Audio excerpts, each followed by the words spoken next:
E o pecado, ele tem diferença? Tem, ele tem diferença.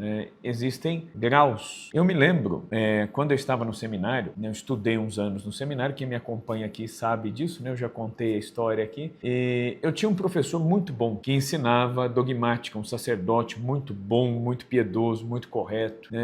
É um sacerdote que hoje já não leciona mais nos seminários, mas está numa paróquia e faz um grande bem. E esse professor, sacerdote, ele se deparou com o questionamento de um colega meu, seminarista também, que tinha lido ali meia dúzia de livros de teologia totalmente progressistas, totalmente avessos àquilo que é a doutrina da igreja, que desprezavam a tradição da igreja, e são autores até bem conhecidos. E esse seminarista, ele pegou esses argumentos dos livros que ele leu e jogou isso para o padre, dizendo, olha, não existe pecado grave e pecado leve. Não existe pecado venial e mortal. Pecado é pecado. E aí era um padre muito douto, muito santo, né? E nós imaginamos que ele fosse dar toda uma aula, uma fundamentação. O que ele fez? Ele pegou uma caneta, estava em cima da mesa, e fez o que? Ele pegou e apertou a caneta, pressionou a caneta. E a caneta deu um crack. E aí ele disse para esse seminarista, ele falou, eu danifiquei a caneta? Ele falou, danificou. O senhor rachou a caneta. Ele falou, tá bom. E agora? Puf, quebrou a caneta. Ele falou, e agora? Eu danifiquei? Ele falou, danificou. Quando eu danifiquei mais? Quando eu rachei ou quando eu quebrei? O seminarista disse, quando o senhor quebrou.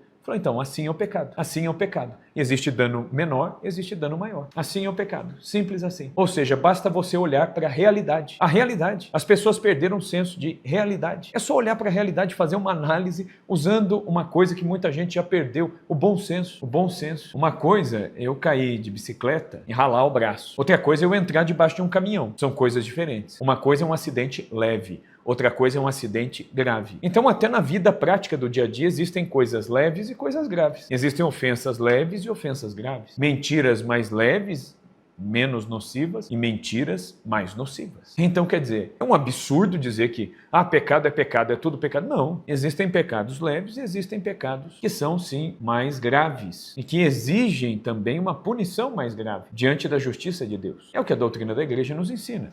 Então vamos ver o que o catecismo fala sobre isso.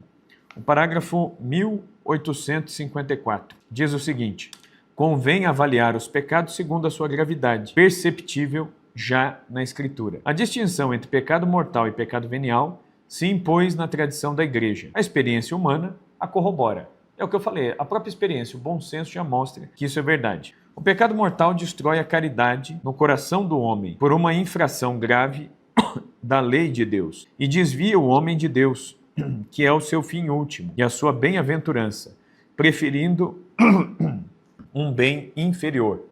Então, o pecado venial, ele deixa subsistir a caridade, embora a ofenda e fira. O pecado venial, ele não mata em nós a caridade, a amizade com Deus. O pecado mortal, sim. Então, se você cometer um pecado mortal, a sua amizade com Deus ela foi rompida. Você está desligado de Deus. O pecado venial, ele não desliga de Deus, mas ele fere a caridade que existe em nós. E o pecado venial, ele pode ser perdoado de várias maneiras. Santo Tomás de Aquino dizia, aquele que participa devotamente da Santa Missa e se cometeu algum pequeno pecado venial, algum desvio, ao comungar, a própria comunhão é remédio para apagar os efeitos do pecado venial. Isso Santo Tomás vai falar. Agora, o pecado mortal é necessária a confissão, para restituir a graça de Deus. Mas e se eu só tenho pecados veniais? Eu me confesso mesmo assim? Sim, porque às vezes você pensa que o seu pecado é venial e ele é mortal.